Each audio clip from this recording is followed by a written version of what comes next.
Alright, sige tatamaskat no gagano. Tutemak. Tini magagano pa tame ko ma. Mininiwa gumaganak. Gumaganak. Itsu gumaganak. Tatamaskat no mina tataskiwak. Minagagano mate o gisto gano pa tame tatamaskok. Keseyak skok napiwak. Greetings to everybody, to the Grand Chiefs and the leaders watching this, to all, especially to my people, my family, my friends, my citizens that are scattered all over right now. I know they're watching, and especially to the elders, the youth, the men and the women. I greet you, and also the reporters and the staff for all these organizations. Um, First of all, thank you for giving me the opportunity to say a few words. I'm in Cross Lake right now. My name's David Monias. I'm Chief of the Nation for Pimicikamak. All you know as Cross Lake. Here in Cross Lake right now, we have a situation with fire, and the fire that's coming towards us. We had a fire called number 6, and we were able to fight that fire. And the winds were in our favor, so it was blowing at the west and then to south, and it was the winds were starting to change again. So they were able to catch that fire as it started to burn itself out on that fire, meaning there's no more fuel. Fuel means no more trees. So it's not that there's no trees; it's just that the the trees that we have are ready to ignite and stuff like that. But we had some more trees that are there, so that's still a danger to us. It was just right next door. In the meantime, while they were fighting that fire, we had fire number 5. It's Kiskitu Lake, and that's our territory as well. And now they didn't bother that, and as they were focusing on our fire, and now that fire started inching towards closer to us, and it got bigger. And by the time we seen it, it was 1,000 hectares wide and big. It was that big, and it grew up to 4,800 hectares on one point. So that was a big fire. So it was going towards us. It was going towards Highway 374. So we were concerned about our lifeline, basically, and also our transmission lines that they'll get burned and we may be power outage. So that was happening, and then it starts shifting towards us, coming traveling northeast, and I was straight direct to our community. And that's when we had started evacuating everybody back, and we declared a state of emergency May 23rd. We started evacuating people, precautionary, people with breathing problems, people with asthma, COPD, and so forth. And then we moved to elders and babies. So we were doing this as a precaution because from past experience, we had people die, literally.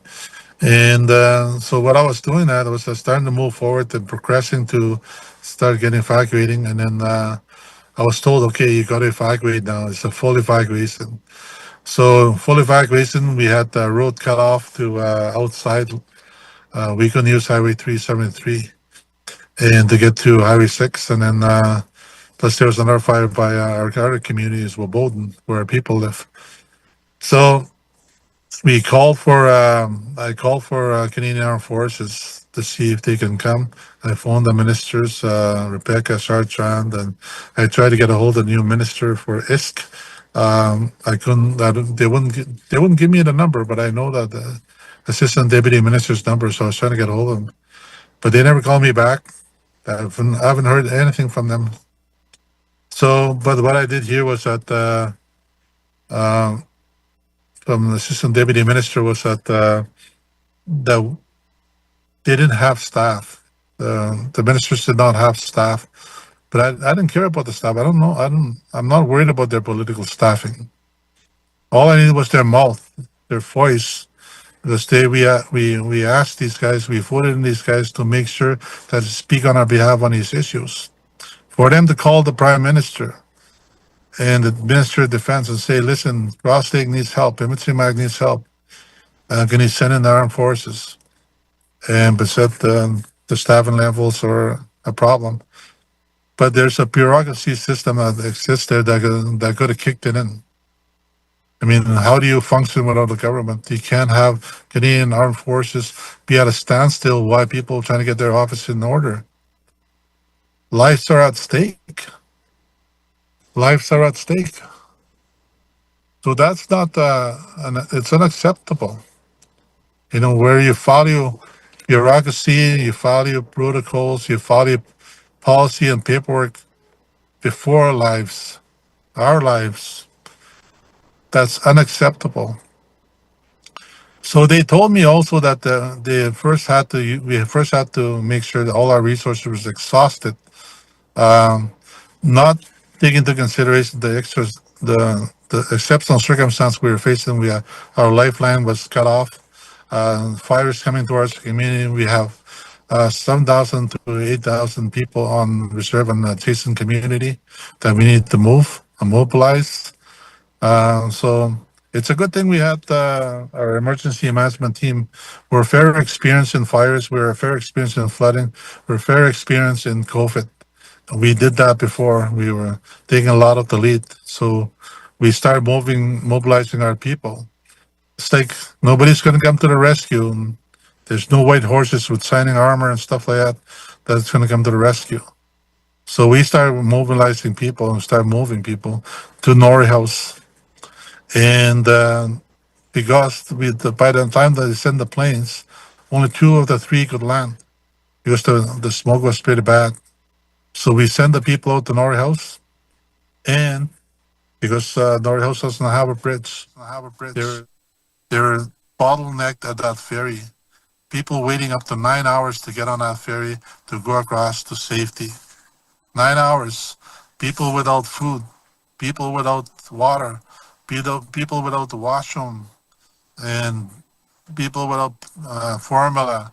All these things. Some people are leaving without any food, without any water, without anything, because they're basically on the run from this fire, running for their lives to protect their children. And they should have been somebody to meet them at the ferry. There should have been somebody there to feed them. There's somebody to give them water, to give them toiletries, and so forth. There should have been somebody there to triage them to make sure their health issues are taken care of. To triage them to make sure they're mentally and emotionally taken care of. They're in crisis at this point in time. Thank God for Norrie House. Thank God Green Ace Norrie House. For the chief and their counselors and their staff, they decided to come and feed them because they saw that people were hungry on Facebook. They took our people and received them at the at the at the multiplex, and they started providing cots and finding accommodations. But they couldn't. They were expecting 1,000 people. 1,000 people. They didn't expect 6,000 people. You know, a lot of people came back on that highway back to Cross Lake. We have about 700 to 800 people here still in Cross Lake because they couldn't sleep on the highway because they don't know about the fire situation on the road. All they knew was right behind them. And I'm sorry I'm taking long speaking, Grand Chiefs. And having to coordinate everything, and it's like meeting a bureaucratic wall and talk to a bureaucratic wall. Excuses after excuses. Just not acceptable. You know, when we started putting people in there, you should block a whole bunch of rooms, get people in there, then register them after the fact. But they had to get screened, they had to be registered, then you had to get a card, and then you have to get in line to see if there's a room, then wait for authorization. There's no decision making or authority making decisions at those sites. I have to push and ask for favors and people to help me. You know, it's a good thing we have experienced staff and emergency management staff that are doing this. Shame on you, Canada.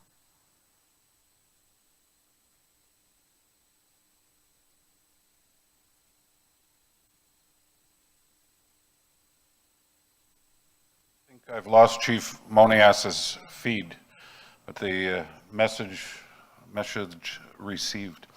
I'm going to turn now to Grand Chief Sati from MKO. Tanse, Nichisanak, Niwagumaganak, Nitutemak.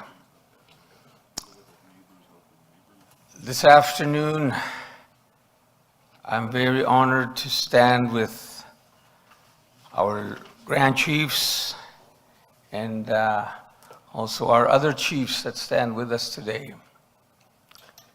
I want to thank our Grand Chief from AMC, Kyra Wilson.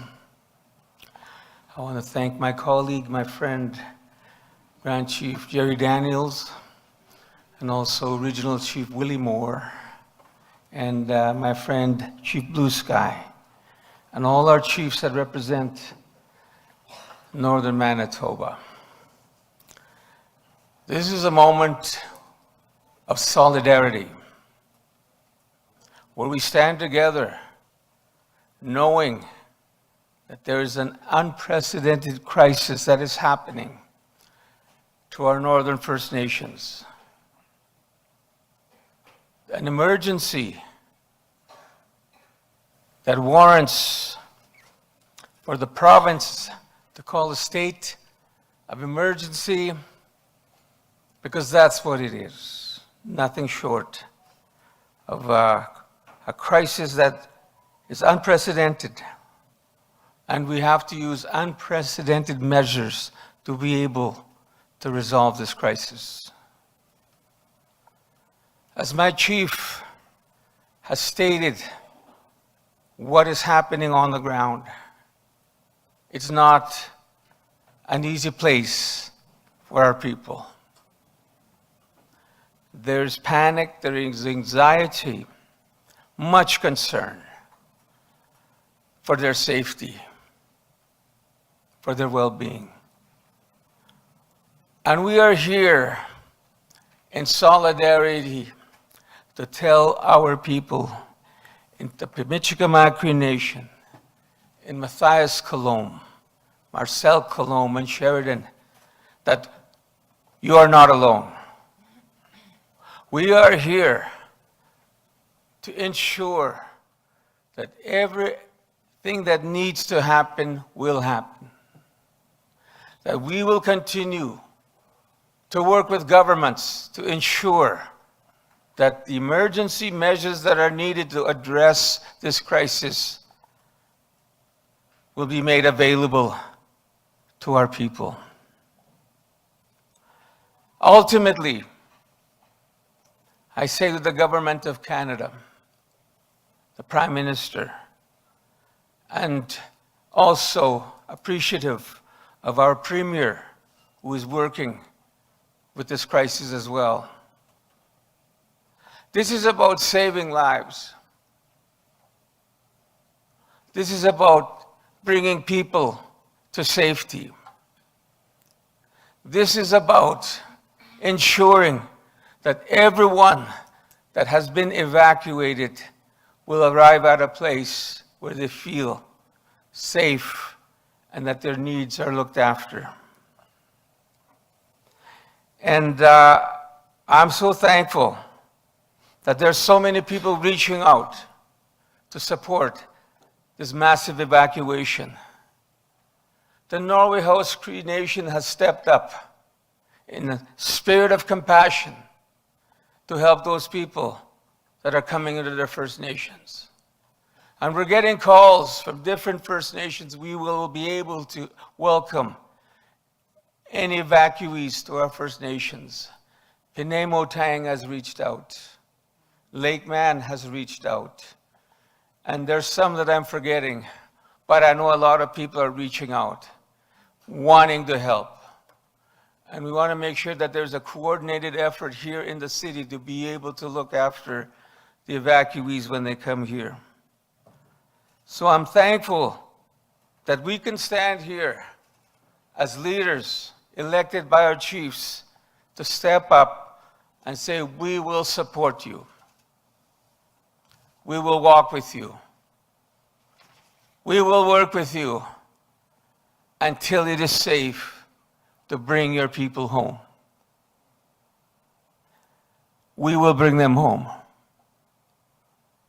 The fires will eventually subside. But in the meantime, we have work to do. We need to call on every level of government to reach out to these nations. We need ISK to ensure that we have the resources to be able to undertake this massive emergency evacuation. We call upon the whole country to be able to stand with us, because this kind of massive evacuation is unprecedented. It has never happened before. Our people have never seen this kind of evacuation in MKO history. But I'm thankful that the leadership in our communities are very strong. I want to commend our emergency management teams in these nations, in Pimicikamak and Matthias and so forth. And also we have Ashley Moore from MKO has been working around the clock, working with the First Nations, working with the province, coordinating all these meetings. It has made a difference. So I want to say thank you to everybody for their prayers and their support. And let's reach out and ensure that our people return home safely when it is safe to do so. Egusani, ginanas commit now. Hi.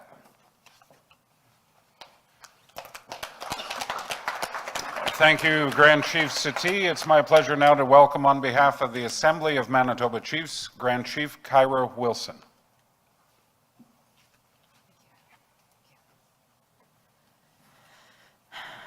Hello, good afternoon, everyone. My name is Kyra Wilson, Grand Chief for the Assembly of Manitoba Chiefs, and I stand here today to support our nations, our people that are currently struggling with evacuation and fires in their home communities.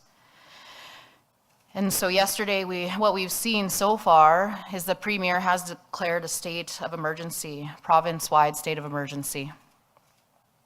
The emergency will last for roughly about 30 days unless, there is further supports and services needed. So what we've seen so far is that several First Nations communities, they've needed support, and they've been impacted by these wildfires. This crisis that we're currently dealing with, we had to deal with another crisis only a few weeks ago with a number of other First Nations communities. So what we're seeing right now in our region is wildfires just spreading across our region and not having enough resources and supports in our First Nations communities. Today I stand here in solidarity with Pimicikamak, Matthias Colomb Cree Nation, and Marcel Colomb First Nation, and any other Northern First Nations communities that have been working hard to support this emergency, this crisis that we're currently dealing with. So the fires right now, what we've seen is they've forced nearly about 18,000 First Nation citizens, they've needed to be evacuated from their communities. That is a large number. And as it was previously stated, this is unprecedented what we're dealing with right now. What we see is that lives are being threatened, homes are being damaged and destroyed, and essential infrastructure is at risk. And this infrastructure, these needs are so important to our nations. We work hard every single day trying to ensure we have everything we need in the community, and these fires can destroy all of that we've worked so hard for in minutes. And so what we see as well is that our air quality is severely impacted, and it's extremely difficult right now for community members that are wanting to evacuate and not receiving the services that they need immediately, especially when we think about our young children, our elders, and they're needing to leave the community immediately. And what we're seeing right now is we're having to wait We're having to wait for a response. We're having to wait to get an answer about what's happening. And in my role, what I've seen so far is that I'm having to call different people, different organizations, ISK, the province. I'm having to call all these people to understand what exactly is happening right now. What resources are put in place for our communities? What resources are put in place for our leadership? So right now, everyone is doing what they can, and I appreciate everything that the province is doing. I appreciate what ISK is doing. I appreciate what Canada is doing. But what we've seen, in which Chief Monias has identified, is delays in response times, delays in supports. And so when we think about, say the province or Canada, if there's an emergency, they can call on for those resources and services right away and get immediate response to the request, whatever that emergency is. But when we think about First Nations communities, we have to wait. We have to wait for the province, we have to wait for Canada, and we have to sit there and wait to see what kind of services or supports that we can receive, especially in a time of crisis where lives are being threatened by wildfires, but yet we have to sit back and we have to wait. How is that fair? It is not fair. To me, that is a disparity in services, that there is importance over one life over another. And it's unfortunate that I'm having to say this because I know everyone is working hard, but as First Nations leadership, as chiefs, they are the leaders of their nations, and when they are requesting services for their nation, they need to get a response immediately. They don't need to call 5 or 10 different people to get a response. This needs to happen immediately, and we need to make sure that when First Nations leadership, whether it's in Manitoba or across this country, if they're needing supports, it needs to happen immediately. There should be no delays. There should be no wait times on any request for emergency services. So I want to thank Norway House. Thank you so much for your response. Thank you so much for your hospitality to our First Nations peoples that are evacuating from their community. Right now, my understanding is that Canadian Armed Forces is flying out people from northern Manitoba, and people are being placed in different cities here in Manitoba. What we are seeing is people are being placed in Winnipeg, Thompson, Brandon, and we need to ensure that everyone that is displaced right now, unfortunately, that they are receiving all the services and supports that they need. We need to make sure that they're comfortable. It's very difficult for somebody to have to leave their home and leave all of their belongings in a time of crisis. So we need to show them that love and that unconditional care and kindness that every single person needs. And so I uplift Chief Monias, the work that he's done for his nation.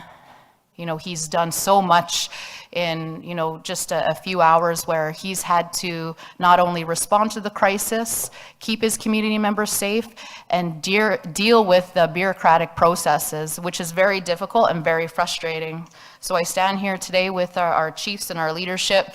Thank you very much for showing the country how strong our people are, how strong our leadership are.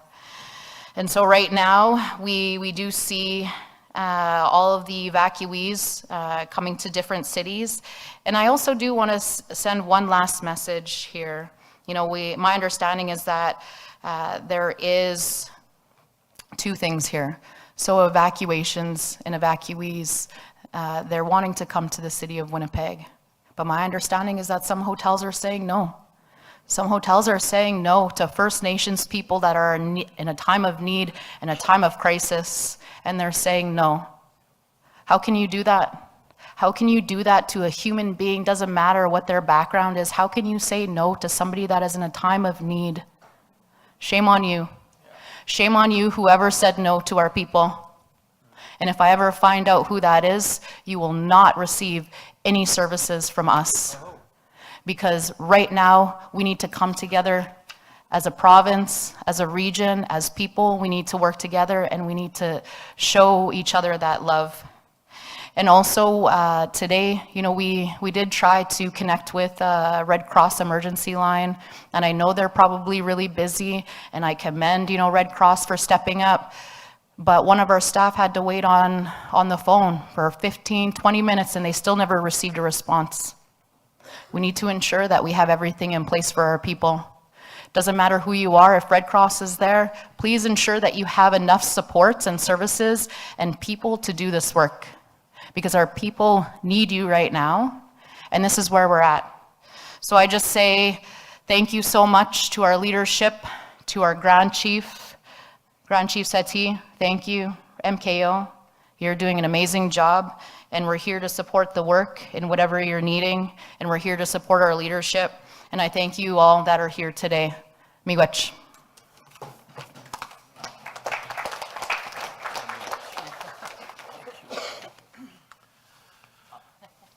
Thank you, Grand Chief Wilson. From the Southern Chiefs Organization, I welcome Grand Chief Jerry Daniels.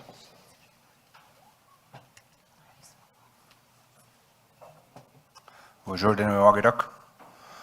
I want to just thank all of our first responders who are on the front lines and everyone in the community who's been reaching out to families, who's been reaching out to community members to get the message out there that it is unsafe. And I know that many of our citizens are, we have a very fond attachment to our homes. You know, some of us, that's our only place of safety from the world, and so it's very tough to leave the home, even in times of great crisis that we're experiencing in the north. And so I just want to say to our citizens who are watching, please listen to the leadership and the first responders who are looking out for your safety, you know, and work with your community. If there's evacuation order, please leave. We do, you know, times like this remind me of what happened in Little Grand Rapids quite a number of years ago, where we had, you know, a big group of our people stuck in the school when there was a fire all around the community. And it's a terrifying thought to think that we would have a large group of our people stuck in a community, unable to evacuate because the fires have just become so much, the smoke has become so much, and planes are unable to land and there's no way out. And so those kinds of scenarios we want to keep our people safe from. And so that's my message. And again, thank you to the first responders. And you know, we always see delays in these kinds of scenarios. I know people are working very hard to do their jobs. There's lives at risk. You know, we're in the middle of a crisis. So I just want to, you know, say to those who are working on the front lines, those who, we thank you for your work. We thank you for your sacrifices. And, you know, we know that sometimes we're a little bit critical, but it's just a part of the kind of situation we're in. And so we really need to just come together and for the best for all of our people. Miigwech.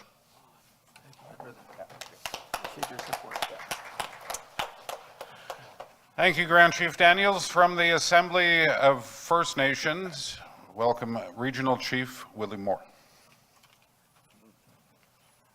Hello, Dancer. Greetings to everybody. We're here from the Assembly of First Nations and the regional office here in Manitoba to stand in solidarity with the leadership and the communities that are dealing with the wildfires. And before I came here to the press conference, I spoke with National Chief. You know, she was going to be in a meeting with the Prime Minister, Mark Carney, and we stressed the importance for the additional supports and the resources to be mobilized to our region. Like the Grand Chiefs had mentioned before, you know, the difficulties, the challenges that we have to get, you know, the resources into those communities, such as fuel, you know, fuel for the generators, you know, because there's a few communities that are without power. Like Chief Monias had said, people are waiting 9 hours, you know, to get to safety due to the lack of the infrastructure in our region. And I Again, it was mentioned before, the bureaucracy, the challenges we face in our communities as leadership. We always become a jurisdictional hot potato, even when it comes to a crisis, just forced fire. Go back to the forced fire, the response and when Fort McMurray, or if they're in comparison. More people. Army went in there quick. There was at no request. But when Chief Monias, Pimicikamak, requested the Canadian Armed Forces, along with the Grand Chief Sati and Wilson, to bring the Army in to assist, again, what was the response? We'll wait till Manitoba exhausts all the resources. It should not have come to that. These are talking about the lives and the safety. And again, the challenges our people face when they want to leave home. Coming to urban centers, that's a challenge in itself. Have the coordination of the logistics when their people come to these centers. It was mentioned, some of the hotels don't want to take our business. Yet, in comparison, war-torn countries wanted to come here, refugees, there was no hesitation. When our people went there to help and assist, some of them died there, didn't come home. But this is the continued treatment our people face in our homelands. Again, I commend, the leadership and the communities, their first response team, their first responders, their teams, the emergency management. They know what's best for their community. All we need is for the federal government, provincial government to respect this decision. First decision that is made by the leadership. Because they know what's best for their own community and their people. Again, in Eskimo, Chief Larson Anderson, the community of Norway House, without hesitating to assist, our relatives, their neighbors in Pimicikamak. And again, I hope, the discussion that's going to be had in the next few days with the communities, the leadership, and the government representatives, that it's going to be no fruitful and it's something that's going to require less chit-chat but immediate action, because that is what is needed. Usani, thank you.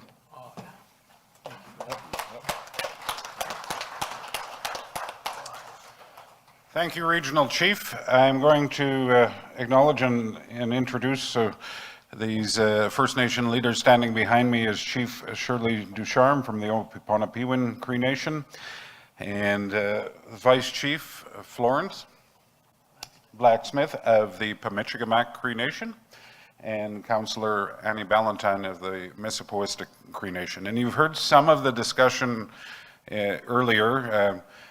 Mississippiwistic in Grand Rapids in the middle of the night on Monday responded to the crisis in Chimahawan and welcomed evacuees to their nation.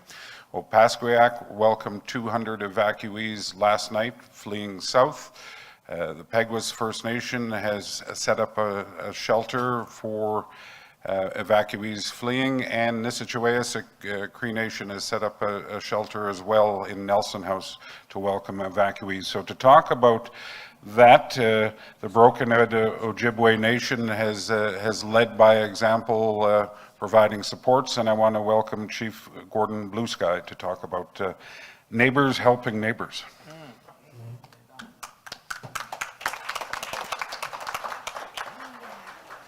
Thank you, everybody, and again, I send my prayers out to the communities in the north, of course, the ones in the territory that are struggling with wildfires as well, all over Manitoba. I'd like to just acknowledge those communities. Of course, what Kevin was just saying there, I was going to mention, Peguis is also a part of that evacuation plan. I think it's important that we start to have a conversation here in Manitoba about emergency management. And I think we're past the point to where this should have been an agenda item on the provincial and federal, and of course our governments as well. We should have been having discussions on what do we do when we have floods, what do we do when there's wildfires going on, what do we do when there's an epidemic that's happening in our communities. All I know is that we have the real outcomes of no planning, of being told that we have no place for you. We have nowhere for you to go. There is no plan in terms of getting your people out of there. We just had a fire just outside of Brokenhead not too long ago, and we seen water bombers show up and then they turned away. I mean, understandably, there's probably larger fires that they had to attend to. But with that being said, you know, we're not high on many priority lists. And that's something that we need to address, and we can't be reacting every time. So the other day when I seen that emergency notice that went out, and I think everybody in this room probably got that notice as well on their phone, I think that there needs to be something that happens from that point. We can't just be notice that there's an emergency, that there's a problem. There should be steps. You know, there should be some management involved with in emergencies here in Manitoba, and I think that our communities are coming forward and saying we want to be part of that solution. And of course, our community said we're willing to, you know, loan our buses to help, you know, navigate the Cross Lake and other evacuees that are coming in to help them get from the airports into some of the local hotels here. But I think a thing that I would like to call upon our province and our federal government, and of course our Grand Chiefs, start working collaboratively on emergency management center somewhere, whether that be here in Treaty 1, because a lot of the evacuees end up here in our territory, in our home. I'd love to be a part of that plan. I'd like to be a part of that process, but I also think that other locations, maybe there's some strategic locations throughout Manitoba that the province and the federal government and our communities and our leadership start to plan for, in terms of starting to understand that maybe we situate some emergency management centers in our territories that can address these types of issues. 18,000 people being evacuated is a big problem. I don't care what part of the world you're in. So I think that's something that should be planned for. We have large communities in the north, but we have no plan on what we do when something goes wrong. And we're here today, and I'm here on behalf of my nation, Brokenhead, to support the communities and of course the children and the families and the elders that are right now struggling to know what's going to become tomorrow. So I'd like to just also acknowledge to everybody in this room as well, is that I also am a person of prayer. And of course, I'd like to make a notice out to some of the social media that might be listening. I believe in prayer, and I believe that we need to raise our bundles up today and say prayers for the families, but also say a prayer for our land and resources, because what I see us heading towards is that we're heading into a climate catastrophe that we've never seen before. My children remind me of this every day. My children tell me, Dad, turn off the water. We don't have a lot of fresh water. My children tell me about the things that they see, and they're only little, and they see that, and they understand that. So for me, I have to express that, and I also have to sit with them in the evenings, and I also have to say prayers that things do get better, and we start planning better together as human beings. Miigwech.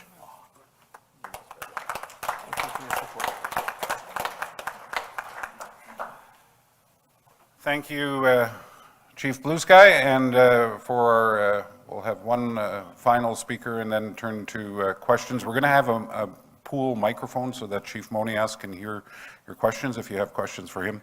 Yesterday, late in the afternoon, the MKO leadership issued a press release, and they requested the province to declare a state of emergency. They've done that. The second request was that all hotels end non-essential services and make room for evacuees. So on behalf of our leadership from the Opipanapiwin Cree Nation, Chief Shirley Ducharme.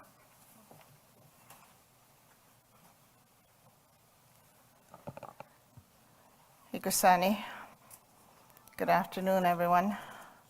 Fellow nations, fellow family, relatives, and friends that are impacted with these fires right now.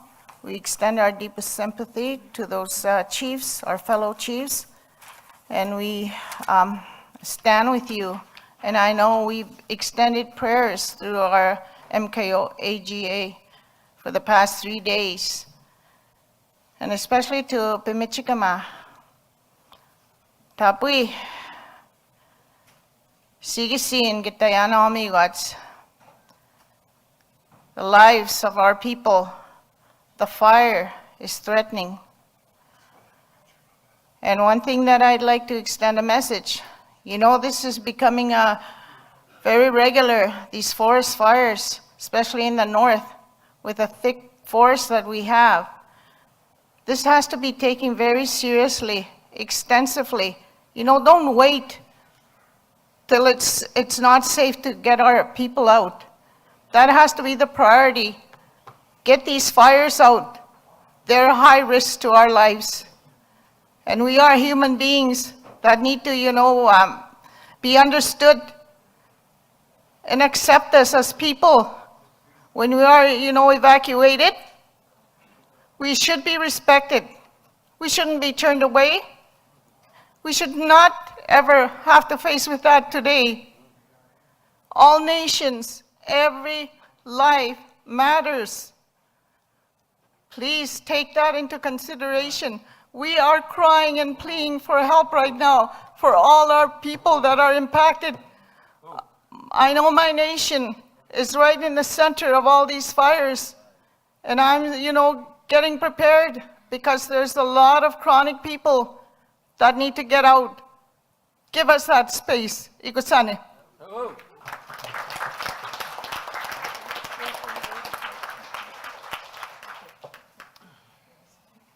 Did we have the microphone for the media?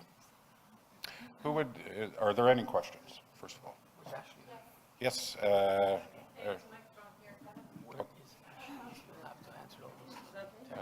She could be back. Okay, and Chief Monias, you're still on? Yeah.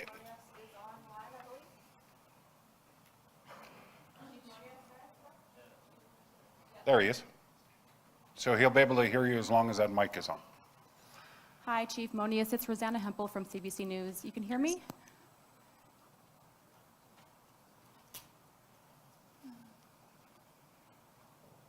Chief, can you hear the reporter from CBC? No, I didn't hear, I think. Hi, Chief Monias. Can you hear me? I can hear you now. Okay. You mentioned earlier that there were about 700 to 800 people still in your community. Can you explain to us what the steps are to get them out in the next few hours here? We have asked Red Cross and EMO as well as this to try and get some people out through the planes. And they're evacuating the people that are in Norrie House right now.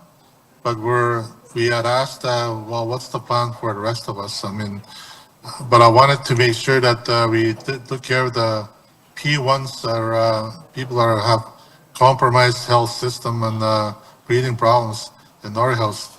But we also said we need our people here to be evacuated still. So we're still waiting to hear what their plan is on that. And do you have a timeline for flights for out of Norway House? Is everyone there going to be They were supposed to have evacuated? left around 1:30 and 2 o'clock this afternoon, so I'm not sure if they made it out. I've been out on the helicopter and now this telephone conference. Is the plan to have everyone from your community evacuated out of Norway House? That's the plan, because there's smoke that's going towards Norrie House, and where there's smoke, there's also what follows is fire. And I know the fire is very unpredictable and can travel far. So it's only about 45 minutes to when you drive to Norrie House from the junction of 374 and 373. So there's always a risk that the fire could go towards that way and then put them at risk. Then you could have a mass evacuation of close to about 15,000 people. Thank you. Are there any other questions?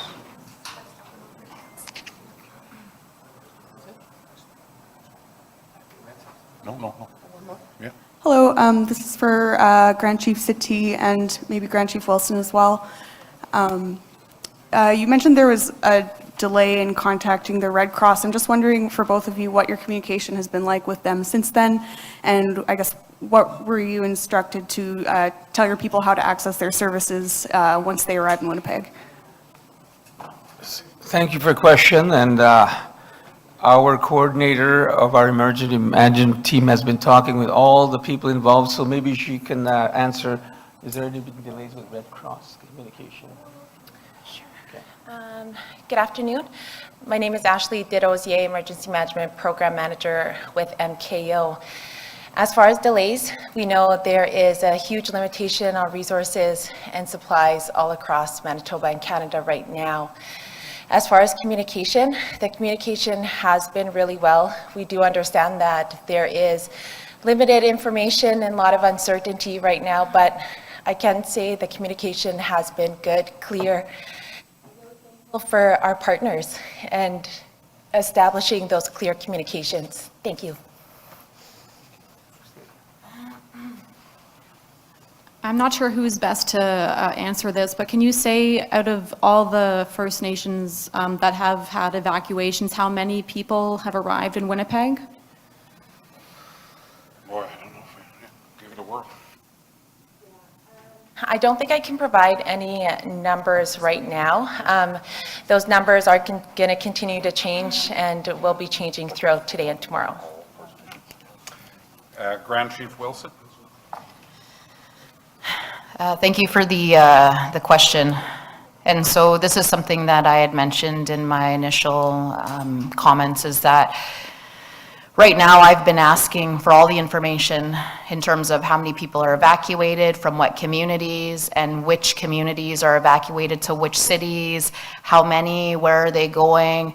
I've been asking all of these questions to all the different departments that are involved. So when we talk about our regional office here for Indigenous Services Canada, the province of Manitoba, so there's so many different departments that we're involved in.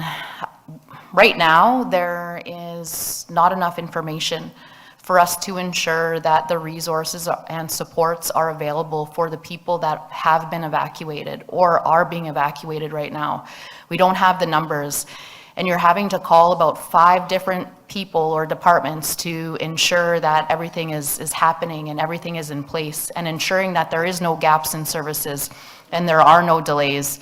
But what we are seeing right now is that yes, everyone is working hard and everyone is working diligently to ensure that people are safe, but everyone is kind of going in a different direction, I feel. And I know MKO has been responding to that as well, and they've been doing a really great job of having a coordinated effort. But I believe that we, as Chief Blue Sky said, we do need to have a command center. We do need to have one hub where we have the information for our First Nations communities. We need to understand, what does emergency management look like within this province, within our region?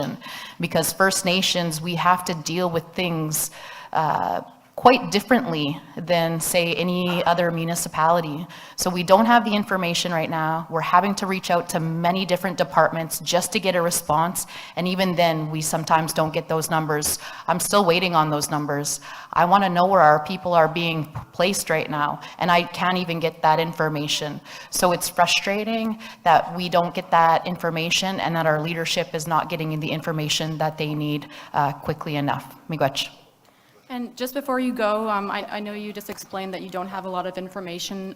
Any word from Matthias Colomb, like if most of the community has been evacuated at this point?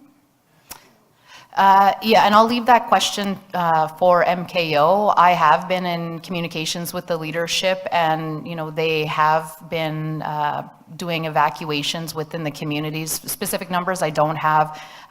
Possibly Ashley and MKO have those numbers, but once again, we do need that coordinated response, and to be able to ensure we have all that information. So, thank you.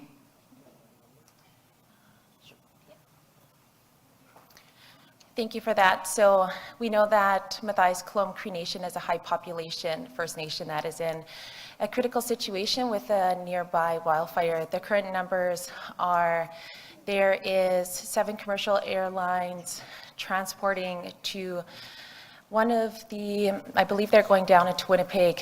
There's a few more that are going down into Brandon, and the Canadian Armed Forces are currently coordinating evacuation of a number of people into the PAW. Thank you. Any further questions? Thank you, everyone.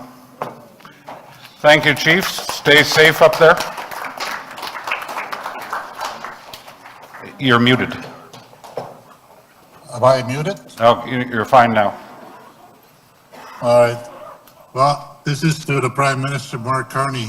I just want to say that grounds by duty responsibility and treaty relationship with First Nations is a duty that must never be circumvented or deferred to the provincial protocols in times of crisis. Right now, our community is facing imminent danger due to the forest fires, and when we call for help, we are met with unacceptable delays, staffing shortages, bureaucratic red tape, and the insistence that Manitoba must first declare a state of emergency, even though I, as chief, have already declared one. Policies and paperwork cannot come before lives. The treaties are nation-to-nation agreements and not conditional on provincial gatekeeping. Our people's safety must be first priority, not jurisdictional excuses.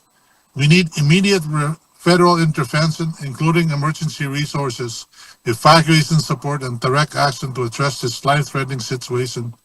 Therefore, I demand an urgent response outlining how your government will uphold its obligations to our community without delay. The time for accountability is now. You have to make sure that you help us out here. Stop hiding behind bureaucracy. Thank you. Chief, stay safe.